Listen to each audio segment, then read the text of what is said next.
Hi, my name is Cy Porter, and this is a tutorial on creative writing for the multimedia age. And the topic today is writing the story backwards. So you're working on a story and you want to take your reader on a journey. You want your reader to be entertained and interested throughout the story. Try this out. Try writing a story backwards. Start with not the very end, but the climactic scene, and ask yourself what would need to happen in order to make this scene happen. And continue doing that for each previous scene that you create, working backwards. Now, I'm not saying do this for all your writing. I'm just saying try it out because it can yield some really great twists and turns in the story. And you want when your reader goes on a journey, you don't want them to be able to look down the road and see the end. You don't want the journey you're going to take your reader on to be on a flat plane where they can look ahead and know exactly where they're going. You want it to be, like a mountain road where they're not really sure what is around the corner, and there are ups and downs and unexpected changes and side roads. And the surprising thing is when you start at the end and try to create a logical structure of the causes that preceded each scene that you're working on and following it back. A lot of times is what happens is you get a story that is much more like that mountain road. It's really an enjoyable process. I recommend it highly. And do it as an exercise, just to try to see what kind of what you can get from trying it out. Try as an exercise an unbelievable, situation. Just something, like what in the world could ever make that happen, and then follow it back to create the story. So writing a story backwards sometimes can be one of the best ways of writing, because a good story is about slowly revealing things to the reader. And when you're writing backwards, you have the advantage that you already know you're working your timing. The timing of how you're working is better for this kind of, revealing the next thing that was hidden, that the reader can tell is hidden, but is wanting to find out. So if you already know, the scene that will be revealed, then you can think of the scene that precedes it, and at the same time, you're generating the next thing that will remain hidden from the reader until you reveal it.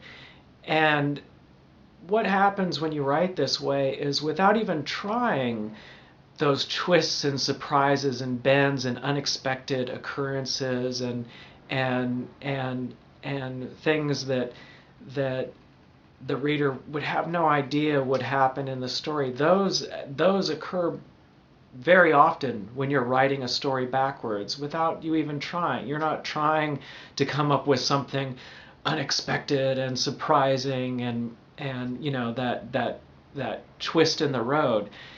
It just has a tendency to happen more often. So a great way, gotta try it out. Write the story backwards.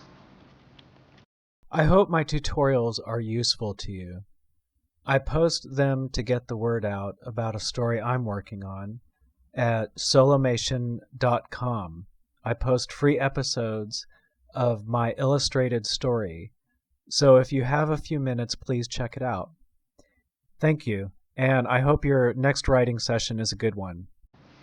So the way to go about it is, you have a scene and you have, let's say, three characters in the scene, and you ask yourself why each of those characters is there. And then what you start generating are these histories, and they are intertwined, and so the story starts growing backwards, and as you try to come up with reasonable reasons for everything being the way it is, you go into a creative process where you begin inventing this whole story backwards. Not only is this approach to writing useful for creating the story proper, it's also a great way to make the story you're working on more convincing and solid feeling, and um, more real feeling, because as every scene you're in, you're trying to give it substance for the reader, and therefore you will be asking yourself questions like, how did each individual arrive there? How did certain circumstances happen? Why is half the city you know covered in mud, or whatever's happening, and the way you fill in the story, give it detail and substance, and flesh it out, is to tell a backstory. And creating backstory is basically writing the story backwards. So, in the spirit of the internet, which I don't need to tell you is amazing, if you like these free tutorials that I'm putting up, the way you can pay me back is to visit my website at solomation.com, where the story I've been working on for years now, I'm turning into an illustrated film and posting it for free. And all the other ways, tell a friend about my tutorials, put a link up on your website, and this is like back to the trading. I put these tutorials out there for you, and if you like them, you can you know encourage me by showing me that my tutorials are getting linked, and um, my website is getting viewed. And I hope you have a great day. Okay, I try to remember to come up with exercises for these tutorials also, because I know that can be useful. So, exercise. First, come up with just the most far out, scenario you could possibly, think of, like, I don't know. I'll be back. Please forgive me for this. I just made this up just now. So there's a giant, scarecrow out in the middle of a field, miles out from any civilization, and your main character wakes up inside this hollow scarecrow.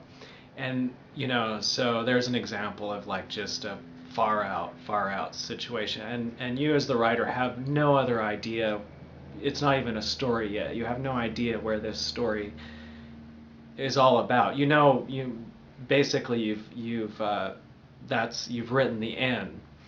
So then you think, okay, let's say that it's 3 o'clock and your protagonist just wakes up, and ask yourself, think of this as a challenge and a game for yourself. Ask yourself, what happened at 2 o'clock, and what happened at 1 o'clock? What happened that night?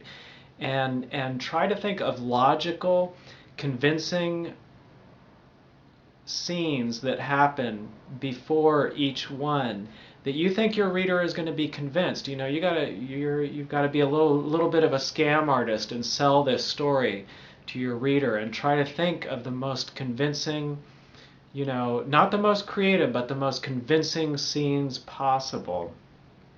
And when you bring it back to a logical, beginning, where your protagonist is, at the grocery store, then the story is done. Have a good day.